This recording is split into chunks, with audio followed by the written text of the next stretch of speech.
Hello दोस्तों, बहुत बहुत स्वागत है आपका इकोनॉमिक्स हिंदी विथ मैथ में। तो आज हम इस वीडियो में शुरू करने वाले हैं यहाँ पर सरकारी बजट एवं अर्थव्यवस्था। तो यहाँ पर सबसे पहले क्लास 12th में यहाँ पर हम देखेंगे स्मरणीय बिंदुओं को देखेंगे, उसके बाद हम इस चैप्टर को यहाँ पर जो है शुरू करेंगे। तो सबसे पहले यहाँ पर इंपॉर्टेंट पॉइंट देख लेते हैं, स्मरणीय बिंदु जो कि आपको याद रखने चाहिए। तो ये क्लास 12th का मैक्रो इकोनॉमिक्स का सरकारी बजट एवं अर्थव्यवस्था है। ये चैप्टर आपको जो है आपकी बुक में 10th चैप्टर मिलेगा। तो चलिए आज की वीडियो शुरू करते हैं और आगे बढ़ते हैं। तो देखते हैं। तो पहला हमारा है बजट। अब यहाँ पर बजट किसे कहते हैं? यह आगामी वित्तीय वर्ष के लिए सरकार की अनुमानित व्ययों एवं अनुमानित प्राप्तियों का वार्षिक वित्तीय विवरण होता है। अर्थात अगर किसी ने पूछा आपसे कि यहाँ पर बजट किसे कहते हैं, तो आप क्या कहेंगे? बजट किसे कहते हैं? बजट यहाँ पर देखिए, यह आगामी वित्तीय वर्ष, ऐसा वित्तीय वर्ष यानी एक वर्ष ऐसा यहाँ पर एक वित्तीय वर्ष यानी आने वाला वित्तीय वर्ष, आगामी वित्तीय वर्ष के लिए सरकार की अनुमानित व्ययों एवं अनुमानित प्राप्तियों का वार्षिक विवरण जो होता है, वार्षिक विवरण, उसे हम क्या कहते हैं? बजट कहते हैं। अगर परिभाषा पूछता है आपसे तो आपको क्या करना है? यहाँ पर यह आगामी वित्तीय वर्ष, ठीक है, यहाँ पर आगामी, यहाँ जैसे यहाँ पर एक वित्तीय वर्ष होता है, आपको पता होगा, अकाउंटेंसी अगर पढ़ी होगी तो आपको पता होगा। यहाँ पर आपको जो है एक वित्तीय वर्ष कितना होता है? वित्तीय वर्ष होता है यहाँ पर 31 मार्च से 1 अप्रैल से 31 मार्च तक होता है, ठीक है। तो यहाँ पर एक आगामी वित्तीय वर्ष यानी अगला आने वाले वित्तीय वर्ष के लिए सरकार जो है अपने अनुमानित व्यय, जितना सरकार ने खर्चा किया है उसका एक अनुमान लगाती है, और अनुमान जितना उसे एक वर्ष के अंदर प्राप्त हुआ है उसका अनुमान लगाती है, और वो जो अनुमान लगाती है उसका जो विवरण लिखा जाता है उसे कहते हैं हम बजट। क्या कहते हैं? उसे कहते हैं हम बजट कहते हैं। तो चलिए देखते हैं यहाँ पर और भी महत्वपूर्ण बिंदु जो हमें याद रखने चाहिए, ठीक है। तो चलिए यहाँ पर देख लेते हैं। तो चलिए देखते हैं यहाँ पर महत्वपूर्ण बिंदु, जैसे कि यहाँ पर बजट के उद्देश्य क्या है। आखिर हमने बजट बना लिया, हमें पता चल गया कि बजट होता क्यों है, क्या यूज है बजट का, लेकिन हमें यहाँ पर उद्देश्य क्या है, चलिए देखते हैं। तो पहला पॉइंट है संसाधनों का पुनः आवंटन। बजट के द्वारा क्या कर सकते हैं? बजट का उद्देश्य है कि संसाधनों को दोबारा जो है जनता के पास पहुंचाया जाए। यानी बजट का उद्देश्य क्या है? कि संसाधनों को पुनः आवंटन किया जाए। आवंटन का मतलब होता है बांटना, कि जनता के पास संसाधन को दोबारा बांटा जाए, यानी जनता में संसाधन उपलब्ध कराए जाएं। उसके बाद दूसरा है आय व धन का पुनः वितरण। मतलब आय और धन का पुनः वितरण करना चाहिए, यानी जितनी आय हो रही है और धन, इनको दोबारा से लोगों तक पहुंचाना, ये है बजट का उद्देश्य। तो बजट आपने देखा, बजट है क्या? एक आगामी वित्तीय वर्ष के लिए जब सरकार क्या करती है, अपने जितने भी उसने अनुमान लगाती है अपने खर्चों का और अपनी प्राप्तियों का, कितना उसने खर्चा किया और कितनी उसे प्राप्तियां हुई, उन सभी का जो विवरण होता है, लेखा जोखा होता है, उसे हम बजट कहते हैं, ठीक है। आई होप बजट समझ में आ गया। और बजट के उद्देश्य क्या है, हम क्यों बनाते हैं बजट? संसाधनों का पुनः आवंटन करने के लिए, यानी संसाधनों को बांटने के लिए, जनता के पास संसाधनों को उपलब्ध कराने के लिए, आय व धन का पुनः वितरण करने के लिए, और आर्थिक स्थिरता लाने के लिए। आर्थिक स्थिरता मतलब कि यहाँ पर अमीरी और गरीबी है, इनमें जो है अंतर बढ़ता रहता है। तो आर्थिक स्थिरता लाने के लिए ना ज्यादा गरीब हो और ना ज्यादा अमीर व्यक्ति ज्यादा अमीर हो। तो यहाँ पर बजट क्या करता है? बजट उसे संतुलित रूप में लाने का प्रयास करता है, तो आर्थिक स्थिरता लाता है। उसके बाद आते हैं सार्वजनिक उद्गमों का प्रबंध, यानी ऐसे उद्गम बनाए जाएं जहां पर सार्वजनिक हो। सार्वजनिक अगर उद्गम ज्यादा होंगे तो यहाँ पर जो है जनता को सेवाएं जो हैं सार्वजनिक रूप से अधिक मात्रा में उपलब्ध हो पाएंगी।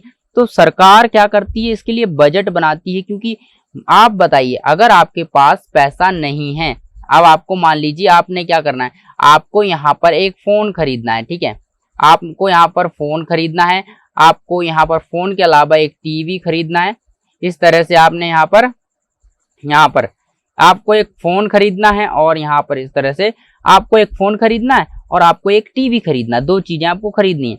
तो आप क्या करेंगे, एक साथ दो चीजें इकट्ठी तो खरीदेंगे नहीं, आप क्या करेंगे, इनको पहले से इनकी प्लानिंग करेंगे। मतलब आप इसके लिए पैसा इकट्ठा करेंगे, फिर इसके लिए इकट्ठा करेंगे, मतलब इकट्ठा दोनों के लिए आपको कितना पैसा चाहिए उतना आप हिसाब लगा के, अनुमान लगा करके, आपको फिक्स तो पता नहीं, इसलिए आप अनुमान लगा करके यहाँ पर जो है पैसा इकट्ठा करना शुरू कर देंगे। ठीक है, और यहाँ पर इकट्ठा करेंगे, उसके बाद आप जो है इन्हें दोनों को खरीद लेंगे। तो यहाँ पर क्या है, आपको पहले से ही नीति बनानी पड़ती है, पहले से ही यहाँ पर योजना बनानी पड़ती है। इसीलिए बजट क्या है, बजट यहाँ पर हमारा जो आपने यहाँ पर पैसे इकट्ठे किए ना, तो वो क्या था आपका, वही तो बजट था, उसे ही आपका बजट कहते हैं। तो ये हो गया एक आम व्यक्ति का बजट। लेकिन जब हम सरकार की बात करेंगे तो ये वाला बजट आ जाएगा। ठीक है, तो चलिए, आई होप यहाँ पर समझ आ गया। तो यहाँ पर सार्वजनिक उद्यमों का प्रबंध होता है और यहाँ पर साथ ही और क्या होता है देख ही रहे हैं, यहाँ पर सार्वजनिक उद्यमों का प्रबंध हो गया। उसके बाद हम यहाँ पर आगे बढ़ते हैं और देखते हैं कि आर्थिक स्थिरता, आर्थिक विकास होता है, क्योंकि देखिए सार्वजनिक उद्यम होगा, सभी लोगों को, जनता के पास जो है सुविधाएं होंगी, और आर्थिक सार्वजनिक उद्यम होंगे तो सभी लोगों को सुविधाएं होंगी और आर्थिक विकास भी सहायक यानी साथ साथ होगा, क्योंकि बजट बनाया गया है। बजट बनाया गया है, इसका उद्देश्य है कि आर्थिक विकास किया जाए, देश में जो है विभिन्न प्रकार की सेवाएं उपलब्ध कराई जाएं और यहाँ पर इमारतों का निर्माण किया जाए। तो बहुत सारी चीजें हैं ये। और निर्धनता एवं बेरोजगारी उन्मूलन, निर्धनता और बेरोजगारी का उन्मूलन होगा। उन्मूलन का मतलब होता है हटाना, तो यहाँ पर निर्धनता, गरीबी और बेरोजगारी को हटाया जाएगा। तो हमने यहाँ पर कौन कौन से पढ़े हैं, देखिए पहला जो हमने पढ़ा, संसाधनों का पुनः वितरण, संसाधनों को दोबारा से लोगों के पास पहुंचाया जाएगा, बांटा जाएगा, इसलिए हम बजट बनाते हैं। उसके बाद आय व धन का पुनः वितरण, आय को और धन को दोबारा बांटते हैं, इसीलिए हम बजट बनाते हैं। यहाँ पर आर्थिक स्थिरता लाते हैं, इसलिए बजट बनाया जाता है और सार्वजनिक उद्यमों का प्रबंध किया जाता है, इसके लिए बजट की आवश्यकता होती है। आर्थिक विकास के लिए जो है बजट बनाना पड़ता है और यहाँ पर निर्धनता एवं बेरोजगारी का उन्मूलन करने के लिए बजट की आवश्यकता होती है। तो यहाँ पर हमने 6 कारण देख लिए, 6 उद्देश्य देख लिए जिसके लिए बजट बनाया जाता है। तो चलिए अब देखते हैं हम यहाँ पर ये बजट के घटक क्या होते हैं। तो यहाँ पर 2 घटक होते हैं बजट के। तो देखिए इस चैप्टर में बहुत ही इंपॉर्टेंट चैप्टर है ये आपके लिए, क्योंकि इस चैप्टर से आपको जो है ये चैप्टर अकेला आपको यहाँ पर 10 मार्क्स के लगभग दिला सकता है। तो यहाँ पर क्यों 10 मार्क्स के, यहाँ पर तो 6 नंबर का एक क्वेश्चन अलग से ही आ जाता है। तो यहाँ पर आपको ये वाला क्वेश्चन जो है आ सकता है और ये आता ही है, ज्यादातर यही आता है। तो आप इसे अच्छे से ध्यान से देखें, क्योंकि ये आपके लिए मोस्ट इंपोर्टेंट है, आपको 6 नंबर दिला सकता है और ये जो है 99% जो है इसकी चांस है कि ये आएगा। ठीक है, तो चलिए देखते हैं। यहाँ पर जो है पहला, यहाँ पर राजस्व घाट बजट और पूंजीगत बजट। देखिए यहाँ पर अभी आपके लिए यहाँ पर बहुत सिंपल से शब्द हैं, राजस्व बजट और पूंजीगत बजट। तो मैं एक एक करके और आपको जो है एक स्टेप बाय स्टेप आपको जो है क्लियरली समझाऊंगा कि ये क्या चीज है, और क्योंकि आपको और भी शब्द आने वाले हैं इस चैप्टर में और इसलिए आपको ये कंफ्यूजन क्रिएट करेंगे। तो मैं यहाँ पर 4 शब्द होते हैं हमारे पास, राजस्व बजट और पूंजीगत बजट, और इसके अलावा 2 और होते हैं जो कि ये चारों अगर आपस में मिल जाते हैं तो हमें कंफ्यूजन हो जाता है और पता ही नहीं चलता कि क्या करना है। ठीक है, तो लेकिन आप इसे ध्यान से पढ़ें। तो चलिए देखते हैं क्या होता है। सबसे पहला पॉइंट, राजस्व बजट। यहाँ पर शब्द से समझिए, राजस्व बजट, राजस्व का मतलब है सरकार है। यहाँ पर हमारे देश पर राज कौन कर रहा है, सरकार का राज है। तो यहाँ पर सरकार का राज है तो राजस्व बजट हो गया, यानी सरकार का बजट, सरकार का बजट राजस्व बजट। ठीक है, और यहाँ पर पूंजीगत बजट, पूंजी का मतलब है यहाँ पर राजस्व बजट, मतलब जो राजस्व का मतलब क्या होता है, राजस्व का मतलब होता है कर, लगान। यहाँ पर कर या लगान या टैक्स आप कह सकते हैं। तो राजस्व का मतलब होता है कर, लगान या टैक्स। तो जब सरकार जो है अपना बजट जो है यहाँ पर राजस्व द्वारा प्राप्त करती है, यानी टैक्स द्वारा प्राप्त करती है, ठीक है, तो यहाँ पर राजस्व के बजट में आ जाता है। और पूंजीगत बजट क्या होता है, पूंजीगत बजट जैसे कि आपको इमारतें बनवानी है, इमारतें बनवानी हैं, बहुत सारी जो है पुल बनवाने हैं, हॉस्पिटल बनाने हैं सरकार को, तो ये पूंजीगत बजट बनाएगी सरकार, यानी पूंजीगत बजट की आवश्यकता होगी। तो चलिए इनके बारे में पढ़ लेते हैं। सबसे पहले राजस्व बजट सरकार की राजस्व प्राप्तियों तथा व्ययों का विवरण होता है। तो सीधी सी बात है, सरकार की राजस्व प्राप्तियों और व्ययों का क्या होता है, विवरण होता है।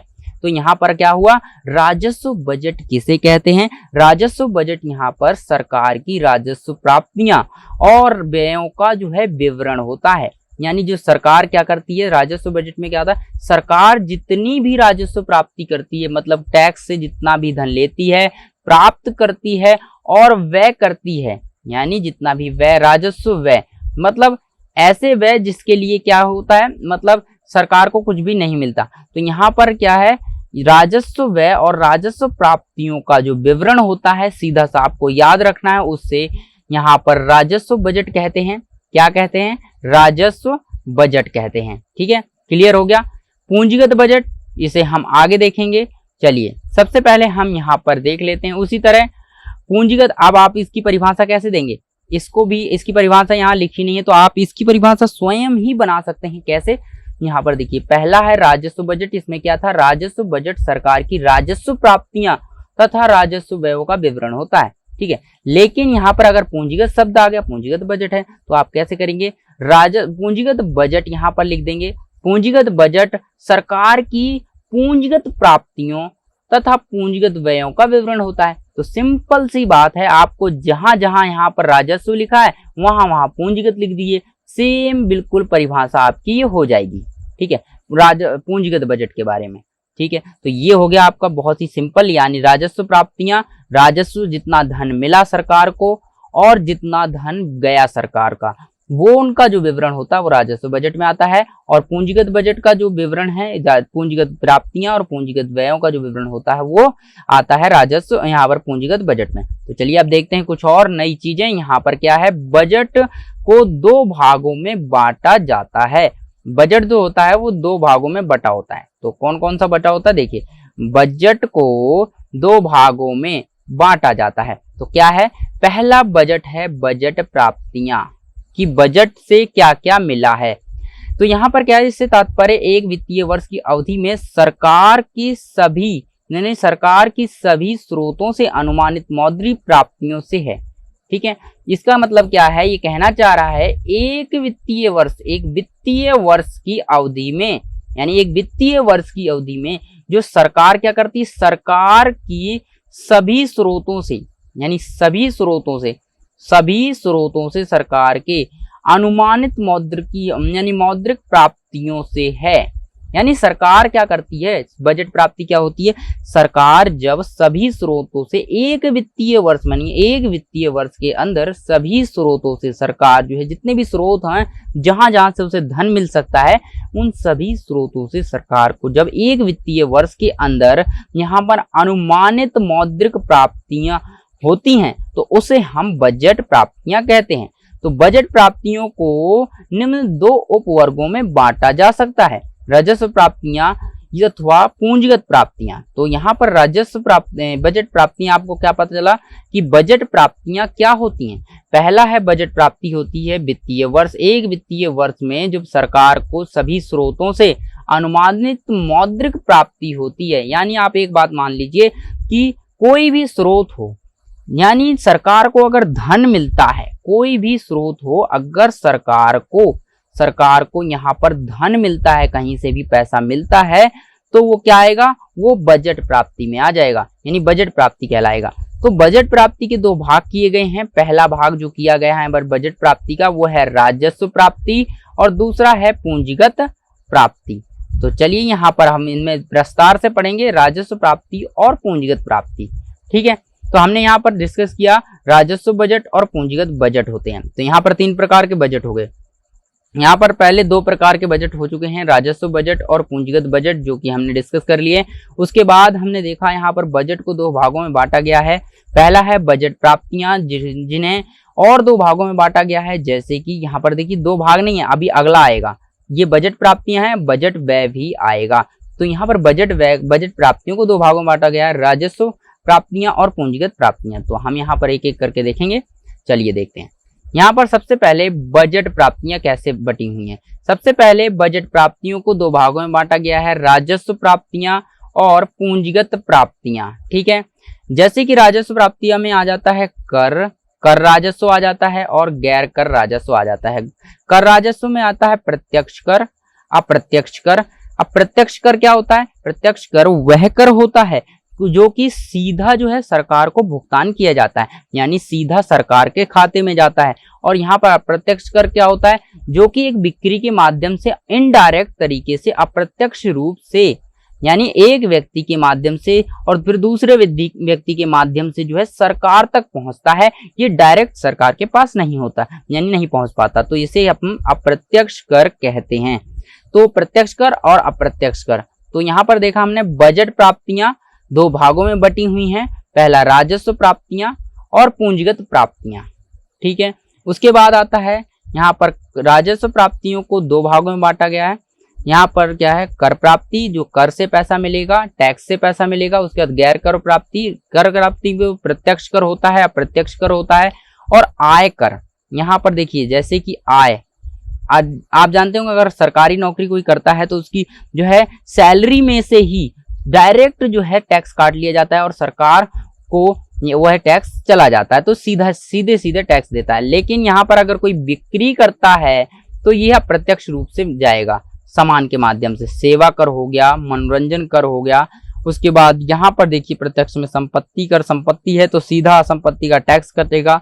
निगम कर हो गया। तो ये तीन प्रकार के कर हैं। तो आपको ये जरूर याद रख लेने हैं। एक बात याद रखिए, यहाँ पर आपका ये जो है आपका जो प्रोजेक्ट होगा स्कूल में उसके लिए इंपॉर्टेंट है, क्योंकि यहाँ पर ये पूछते हैं, एग्जाम्पल पूछ सकते हैं कि बताइए कि राजस्व कर यानी राजस्व प्राप्ति के दो भाग बताइए। तो आपको कर राजस्व, गैर कर राजस्व बताना है। तो गैर कर राजस्व का उदाहरण दीजिए। तो यहाँ पर आपको बता देना है व्यावसायिक, यहाँ पर क्या होगा? व्यावसायिक वाला हो जाएगा। जैसे कि यहाँ पर आप व्यावसायिक बता सकते हैं, व्यावसायिक राजस्व, ये रहा व्यावसायिक राजस्व। ब्याज प्राप्तियां तो गैर राजस्व है कि ब्याज प्राप्तियां, लाभ और लाभांश आपको मिल जाता है। उसके बाद अनुदान होता है, फीस होती है, लाइसेंस फीस होती है, जुर्माना हो गया। इस तरीके से जब आपको जब यहाँ पर राजस्व प्राप्त होगा तो वो राजस्व प्राप्ति का कौन सा भाग है? गैर राजस्व वाला भाग है। तो यहाँ पर राजस्व के माध्यम से जब आपको नहीं मिल रहा है, क्योंकि राजस्व के माध्यम से दो प्रकार से मिलता है, प्रत्यक्ष कर और अप्रत्यक्ष कर। अप्रत्यक्ष कर मिलता है बिक्री, सेवा और मनोरंजन से, और यहाँ पर प्रत्यक्ष कर मिलता है आयकर, निगम कर और संपत्ति से। ठीक है, अब देखते हैं पूंजीगत प्राप्तियां क्या होती हैं। पूंजीगत प्राप्तियां जैसे कि आपको यहाँ पर उधार हो गया एवं अन्य चीजें, देयताएं होती हैं। ठीक है, ऋणों की वसूली हो गई, वसूली या पुनर्प्राप्ति, यहाँ पुनः प्राप्ति हो जाती है। और विनिवेश प्राप्तियां, तो यहाँ पर जो है उधार एवं अन्य देयताएं, जैसे कि यहाँ पर उधार ले लिया तो ये पूंजीगत प्राप्ति हो गई आपको। ठीक है, राजस्व प्राप्ति में क्या होता है? यहाँ पर दो चीजें आती हैं जो कि मैं आपको डिस्कस करूंगा आगे। यहाँ पर ऋणों की वसूली भी आता है इसमें पूंजीगत प्राप्ति में। तो आई होप यहाँ पर आपको ये समझ में आएगा होगा चार्ट क्या है। पूंजीगत बजट प्राप्ति दो प्रकार से होता है, पहला होता है राजस्व प्राप्तियां, दूसरा होता है पूंजीगत प्राप्तियां। राजस्व प्राप्ति दो प्रकार की होती हैं। फिर से यहाँ पर पहला हो गया यहाँ पर कर प्राप्तियां, कर राजस्व और गैर कर राजस्व। गैर कर राजस्व में यहाँ पर आता है ब्याज प्राप्ति, ब्याज मिलता है कहीं से, व्यावसायिक राजस्व मिल जाता है, लाभ लाभांश मिल जाता है, अनुदान मिलता है, फीस मिलती है, लाइसेंस फीस मिलती है, जुर्माना। तो इस तरह से जो भी चीजें मिलती हैं वो गैर राजस्व प्राप्ति में आती हैं। प्रत्यक्ष कर में आता है बिक्री कर, सेवा कर, मनोरंजन कर। और प्रत्यक्ष कर में आयकर, निगम कर और संपत्ति कर, ये सारे आते हैं। और पूंजीगत प्राप्तियों में उधार लिया किसी से तो एक पूंजी की तरह ये आपके लिए एक पूंजी बन जाती है। और ऋणों की वसूली करी है आपने, पुनर्प्राप्तियां हुई हैं, विनिवेश प्राप्ति हुई, विनिवेश किया था। विनिवेश का मतलब होता है निवेश करना। ठीक है, विनिवेश दोबारा से निवेश करना। तो चलिए अब देखते हैं आगे प्रत्यक्ष कर। अब यहाँ पर हमने क्या कहा, यहाँ पर हमने जो भी डिस्कस किए ना पॉइंट, तो हम इनका विश्लेषण देखने वाले हैं आगे जो है एक एक करके। तो सबसे पहले हम देखते हैं प्रत्यक्ष कर क्या होते हैं। प्रत्यक्ष कर का मतलब देखिए, प्रत्यक्ष कर पहले देख लेते हैं। तो प्रत्यक्ष कर क्या होते हैं? प्रत्यक्ष कर वह कर है जो किसी व्यक्ति द्वारा दिया जाता है जिस पर वह कानूनी रूप से कानूनी रूप में लगाया जाता है। तो मतलब प्रत्यक्ष कर क्या होता है? प्रत्यक्ष कर वह कर होता है जो कि एक व्यक्ति द्वारा दिया जाता है और यह कानूनी रूप से लगाया जाता है। इस कर का भार अन्य व्यक्तियों पर नहीं टाला जा सकता। ठीक है, तो यहाँ पर क्या है, जैसे कि उदाहरण आ गया आयकर, संपत्ति कर।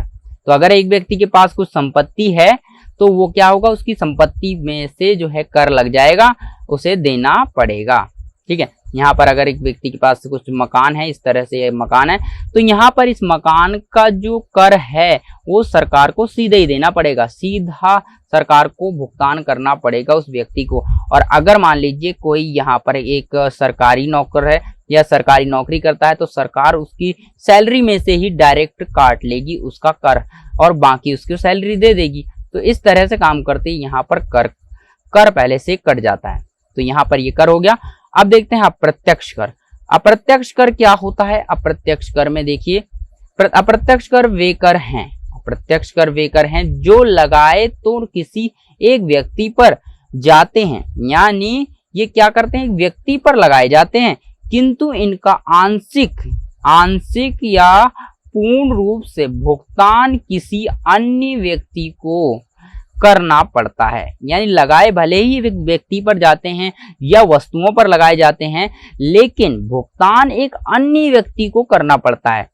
कहने का मतलब ये है, अगर आपने किसी को सामान दिया, ठीक है, यानी अगर आपने जो है या एक व्यक्ति है उसको टैक्स देना था, लेकिन क्या करेंगे, वो टैक्स जो है अपना दूसरे व्यक्ति को दे देगा, अब दूसरा व्यक्ति तीसरे व्यक्ति को दे देगा। इस तरह से लास्ट वाला जो व्यक्ति बचेगा वो सरकार को टैक्स पे करेगा, सरकार को देगा। ऐसा होता है वस्तु एवं सेवाओं की बिक्री में। इस कर का भार जो है अन्य व्यक्तियों को टाला नहीं जा सकता।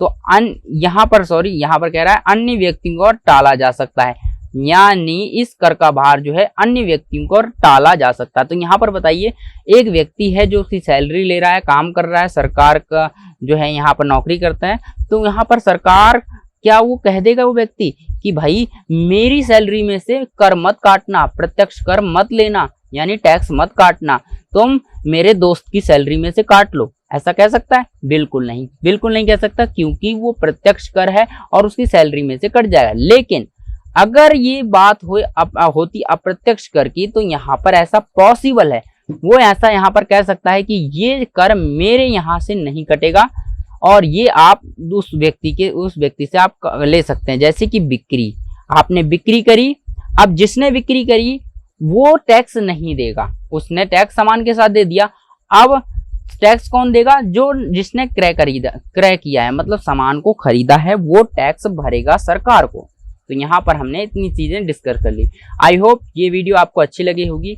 हम आगे का पार्ट जो है डिस्कस करेंगे राजस्व प्राप्तियां, और फिर बाद में हम एक क्विक रिवीजन देखेंगे और सभी का जो है यहाँ पर जो है राजस्व प्राप्तियां, राजस्व व्यय और इनका सभी का एक क्विक रिवीजन करेंगे और पूरा सभी को एक साथ देखेंगे। और इनका रिवीजन करने के बाद इनमें जो है सभी की तुलना करने के बाद हम लास्ट तक इस चैप्टर को जो है अच्छे से करेंगे। तो इस वीडियो पर बने रहिए और देखते रहिए, और अगर पहली बार चैनल पर आए हैं तो सब्सक्राइब जरूर कर लें, क्योंकि ऐसी वीडियो आपको मिलती रहेगी। और ये सीरीज है रिवीजन सीरीज, जो कि आपको जो है यहाँ पर पूरी 12th क्लास की मिल जाएगी, और साथ ही आपको जो है यहाँ पर और भी चीजें मिलेंगी, क्योंकि अभी तो मैंने चैप्टर अपलोड नहीं किए हैं, चैप्टर भी अपलोड करूंगा इसके जो है क्लास 12th के। अभी मैंने 6 चैप्टर तक अपलोड कर रखे हैं मैक्रो के, तो यहाँ पर जो है 6 चैप्टर और अपलोड कर दूंगा, लेकिन उससे पहले यहाँ पर ये क्विक रिवीजन सीरीज यहाँ पर चालू है, तो इसे देखिए, आपके लिए ये बहुत हेल्पफुल होगी।